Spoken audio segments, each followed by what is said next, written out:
Good morning, students. How are you? Okay, beta, we will read today's second poem, Geography lesson.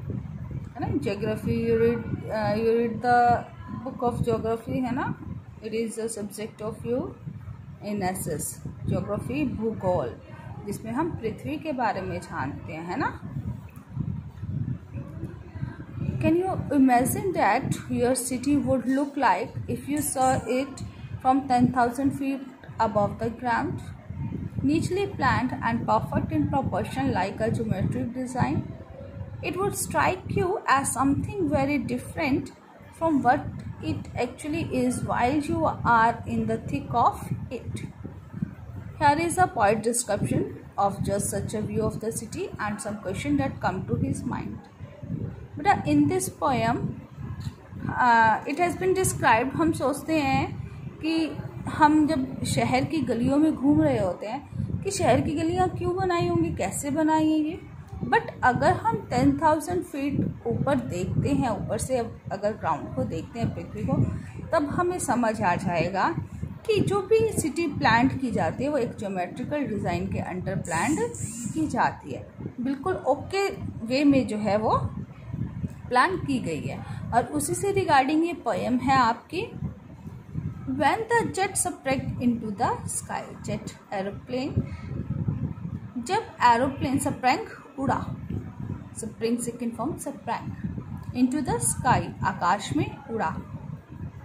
It was clear why the city had developed the way it had, seeing its scale sinks into the mile.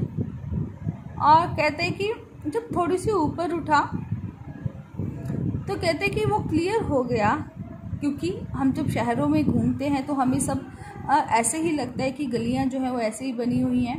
पर जब ऊपर देखा विमान से तो शहर जो है वो बिल्कुल नीटली डेवलप्ड लग रहा था.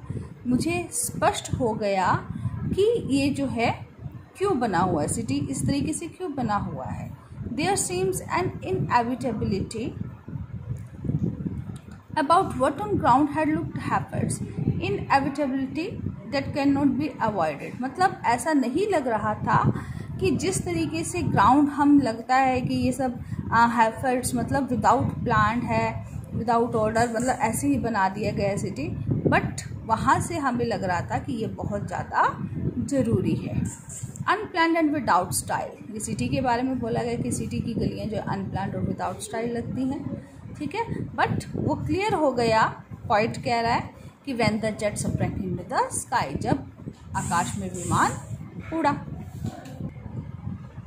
Next सेंचर, when the jet reach 10,000 feet, जब विमान थोड़ा सा और ऊपर गया, लगभग 10,000 फीट ऊपर. It was clear why the country had cities where the rivers ran and why the valleys are populated. पहले उसको सिटी दिख रहा था जब थोड़ा सा ऊपर था, अब वो थोड़ा और ऊपर गया तो उसे पूरा कंट्री दिख रहा है कि क्यों कंट्री जो है वो वेल प्लान्ड है.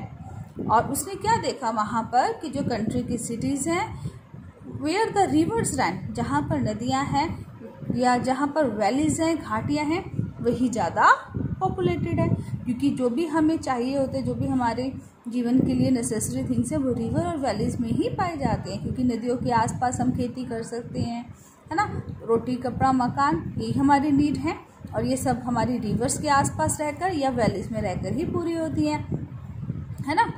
द लॉजिक ऑफ ज्योग्राफी, कहते हैं कि अब जो है मुझे जो ज्योग्राफी का लॉजिक जो है वो समझ में आ गया.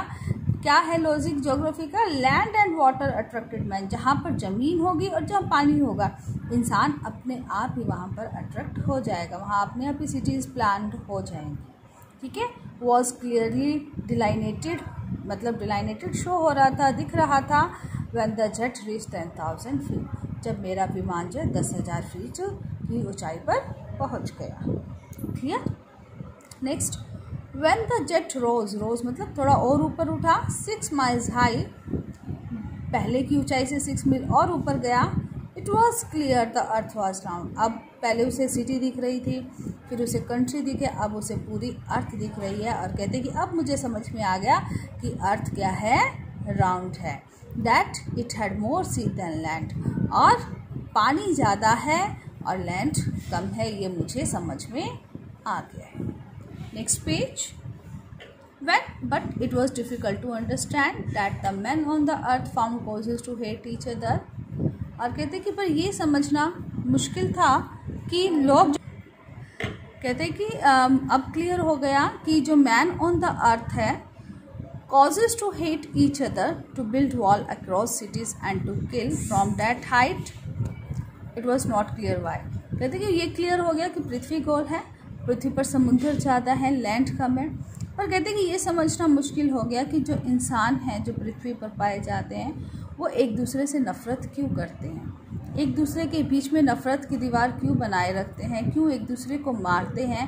कहते मुझे बाकी सब क्लियर हो गया, बट यही जो है मुझे इतनी ऊंचाई पर जाकर भी क्लियर नहीं हुआ। ठीक है, ये आपकी पोएम थी, that is written by Zulfikar Ghosh.